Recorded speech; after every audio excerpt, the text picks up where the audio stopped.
ذمہ داری کے ساتھ کہہ رہا ہوں بھٹکل کے پولیس کے ذمہ دار لوگوں کو، اگر میری تقریر کے بعد آپ کو میری تقریر میں ایک جملہ بھی غلط نظر آئے گا تو آپ SMS بھیجا دینا کہ رک جاؤ، بھٹکل سے مت جاؤ، تم پر مقدمہ بک کرنے والے۔ میں بخوشی رک جاؤں گا۔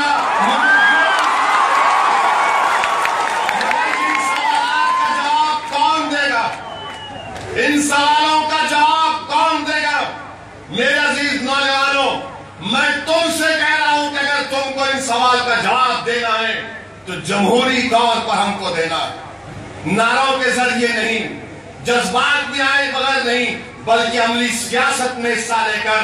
ارے 65 سال ہم نے ان کی غلامی کی، 65 سال ہم نے سیکولرزم کے کولی کا رول ادا کیا۔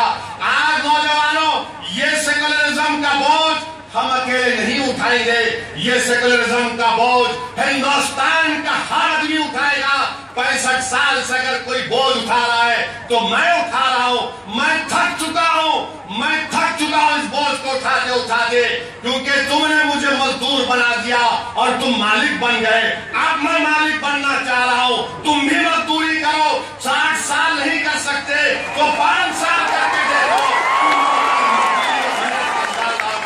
کہ کیسے دور سے ہم نے، کن حالات میں ہم نے مقابلہ کیا، مگر کبھی بھی ہم نے وطن کے خلاف ایک بات نہیں کی۔ ہندوستان ہمارا وطن ہے، ہندوستان ہمارا وطن ہے، وطن سے ہمارا کبھی جھگڑا نہیں تھا۔ اقتدار کی کرسیوں پر بیٹھنے والوں سے ہمارے سوالات ہیں۔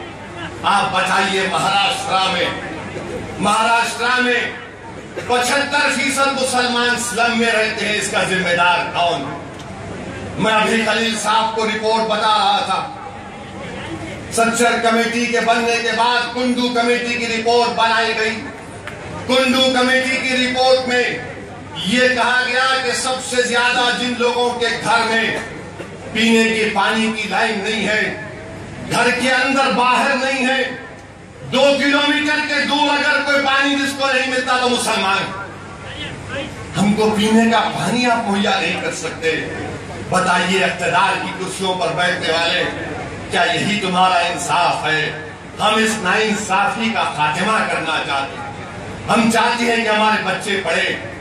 10 سال مرکز میں ڈاکٹر منموہن سنگھ کی حکومت رہی۔ مجھے بات کہتے ہوئے کوئی میں اپنے آپ کو روکنا نہیں چاہوں گا۔ یقیناً تاریخ ہندوستان میں اگر کسی وزیر اعظم نے مسلمانوں کے تعلق سے اگر کوئی کام کرنا شروع کیا تو ڈاکٹر منموہن سنگھ تھے، مگر 2009 کے بعد ڈاکٹر منموہن سنگھ کا رویہ بدل گیا، مگر انہوں نے کچھ کام کرنا شروع کیا تھا۔ مگر آپ بتائیے آج اس کے بعد کیا ہوا؟ کہاں گئے وہ تمام اعلانات؟ ہم پکار کر کہتے تھے کہ ہمارے بچے پڑھنا چاہتے ہیں، ہمارے بچوں کو اسکالرشپ دو، ڈیمانڈ ڈریون کرو، نمبر مت دو۔ آج پری میٹرک پوسٹ میٹرک اسکالرشپ کے لیے، ایک اسکالرشپ کے لیے ہمارے 15 سے 20 بچے اور بچیاں لڑتے ہیں۔